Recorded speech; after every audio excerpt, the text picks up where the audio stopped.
Сәлем, менің құрметті оқырманым. Әдеттегідей менің каналымда қазақ тілі пәнінен жиынтық бағалау тапсырмаларын орындайтын боламыз. Видеоның соңына дейін көріп, достарыңмен бөлісуді ұмытпа, каналыма тіркеліп қой. Дайын болсаң, бастайық. Сәлеметсіздер ме, құрметті оқушылар? Бүгін сендермен 2-ші сыныптың қазақ тілі пәнінен 4-ші тоқсанға арналған жиынтық бағалау тапсырмаларын орындайтын боламыз.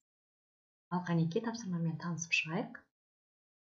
Бірінші тапсырма тыңдалым және айтылым тапсырмасы. Бірінші сендерге мәтін беріліп, осы мәтінмен танысып шығасыңдар. Оқып шығайық. Көктемде жылы жақтан жыл құстары ұшып келеді. Жыл құстарының алғашқысы болып ұзақ қарғалар келеді. Оларды халық көктем хабаршысы деп атайды. Содан кейін боз торғайлар мен қара торғайлар келеді. Қара торғайлар келісімен күннің көзі ашылып, жер беті жылынады. Қар еріп, жылғалардан су ағады. Ең соңынан су құстары ұшып келеді. Жыл құстары жол бойы талай қиындықтардан өтіп, топ-тобымен туған жерлеріне оралады. Ұя салып, балапан өргізеді. Адамдар жыл құстарын қуана қарсы алады. Жақсы, мәтінмен танысып шықтық. Енді бізге неге тапсырма беріліпті? Мәтінге сүйеніп, құстарға қамқорлық тақырыбында әңгіме құрастырып айт. Ол әңгіме құрастырған кезде сендер берілген тірек сөздерді қолдану керексіңдер. Енді мен осы тірек сөздерді пайдаланып, төменде шағын мәтін құрастырып қойдым. Ал енді мәтінді оқып шығайын. Көктем келді. Ауа райы жылынып, айналамыз құлпыра бастады. Жылғалардан су ағып, құстар да ұшып келеді. Бұл уақытты балалар асыға күтеді. Себебі олар құстарды күтіп алуға дайындықтарын бастайды. Ұя жасайды, жем шашады. Міне, кеше жасаған ұяға құстар да ұшып келіп қонып жатыр.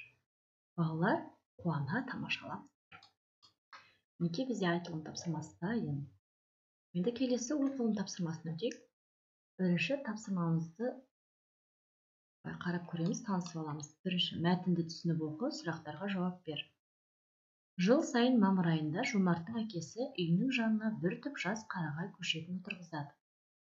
Қазір олардың үйінің алдында жап-жасыл 6 түп қарағай иық тіресе өсіп тұр. Жомарт дүниеге келгелі бері әкесі баласының туған күніне арнап белгі ретінде бір түп қарағай отырғызуды әдетке айналдырған.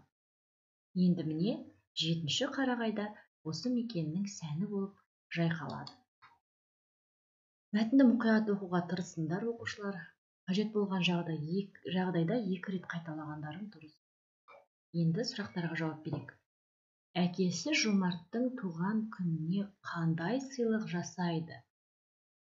Мына жерге жазасыңдар. Бір түп қарағай отырғызады. Жауабы міне мәтінде берілген. Белгілеп қояйын сендер үшін.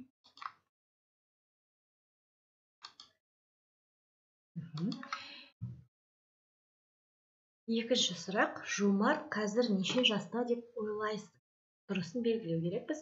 Неменеке жасылмен белгілеп қойдым, 7 жаста. Бұл неге 7 жаста? Мәтінге қайтадан оралайық. Жомарт дүниеге келгелі бері әкесі баласының туған күніне белгі ретінде бір түп қарағай отырғызуды әдетке айналдырған. Енді міне 7-ші қарағай да осы мекеннің сәні болып жайқалады. Яғни әкесі Жомарттың туған күніне сай 7-ші қарағайды отырғызып жатыр. Сонда бізде Жомарт 7 жаста болып тұр. Мәтіннің мазмұнына сәйкес келетін мақалды таңда. Бұл жерде енді дұрыс жауабы бабалар еккен шынарды балалар саялайды деген болады. Табиғатта аялау, қамқорлық жасау, ағаш отырғызу деген тақырып осы мақалға байланысты. Келесі мәтіннен дара және күрделі сын есімдерді теріп жаз. Біз сын есімнің жалпы ережесін білеміз, ол заттың сынын білдіреді, қандай деген сұраққа жауап береді. Сонымен қатар ол құрамына қарай дара және күрделі деген түрлерге бөлінеді. Енді дара және күрделі сын есімнің түрлерінің қазір ережесін экранға көрсетіп кететін боламын. Дара сын есімін біз мінекей белгілеп қойдық, жас деген сөз. Қандай? Жас. Қане көрейік. Бір топ жас қарағай көшетін отырғызды. Не істеді? Отырғызды. Не отырғызды? Қарағай отырғызды. Қандай қарағай? Жас қарағай, иә. Бұл дарасын. Себебі ол бір ғана негізгі сөзден тұр. Енді келесі күрделі сын есімге мен жап-жасыл деп жазып қойдым. Себебі бұл қосарлану арқылы жасалған күрделі сын есім болып есептеледі. Неге? Келесі жазылым тапсырмасына өтейік.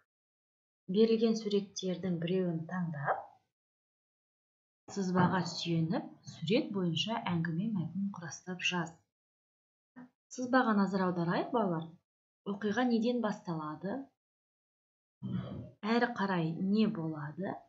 Оқиға қалай аяқталады?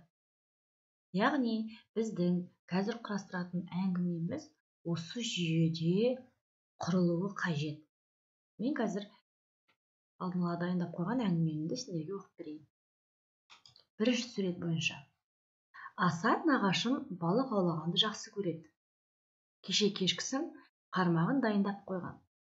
Мені де балыққа апаруымды өтіндім. Бүгін анам мені ерте оятты. Асан нағашым менің оянғанымды күтіп отыр екен. Бірден жолға шықтық. Көл жағасына келіп, ыңғайлы орын тауып отырдық. Арада 1-2 сағат өткенде бірінші балығым қармаққа ілінді. Қатты қуанғаным сонша, орнымнан атып тұрып, дауыстап айғайладым. Нағашым көмектесіп, жаңағы балықты жағаға алып шықтық. Балықтың қызығын бір көргеннен кейін тағы да аулағым келіп тұрады екен. Уақыттың қалай өткенін де білмей қалдым. Балық аулаған маған қатты ұнады. Неге? Мен әңгімені 3 абзацқа бөліп қойдым. Яғни осы 3 абзац бағанағы сызбамызға сәйкес келеді. Яғни оқиға неден басталды? Нағашысының балық аулағанын және оған қызыққанынан басталды. Әрі қарай не болды? Нағашысымен бірге балық аулауға барды және балықты ұстады, аулады. Одан кейін оқиға қалай аяқталады? Балыққа қатты қызыққан бала не істейді? Уақыттың қалай да өткенін білмей қалады. Кейін де барып балық аулағысы келіп, балыққа деген қызығушылығы артады, иә? Енді келесі екінші суретке әңгіме құрастырайық. Шынар мен Айман жақын құрбылар, әрі көршілер. Мектепте де, үйде де үнемі бірге сабақ оқиды, ойнайды, серуендейді. Бүгін де екеуі орманға бүлдірген теруге шықты. Гүлден тәж жасап, бүлдірген теріп жүргенде үйден алыстап кетеді. Адасып қалдық деп ойлап, Шынар айғайлап көмекке шақырады. Ал Айман жылай бастайды.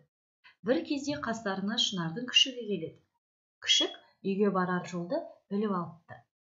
Шынар мен Айман оның артынан жүріп отырады. Көп ұзамай үйге де келеді. Неге осылай екі суретке қысқаша әңгіме құрастырдық. Сонымен балалар қазақ тілі пәнінен 4-ші тоқсанға арналған жиынтық бағалау тапсырмаларын орындады. Мәтінді мұқият оқып, ережелерді естеріңе түсіріп, тапсырмаларды тағы да бір қарап шығыңдар.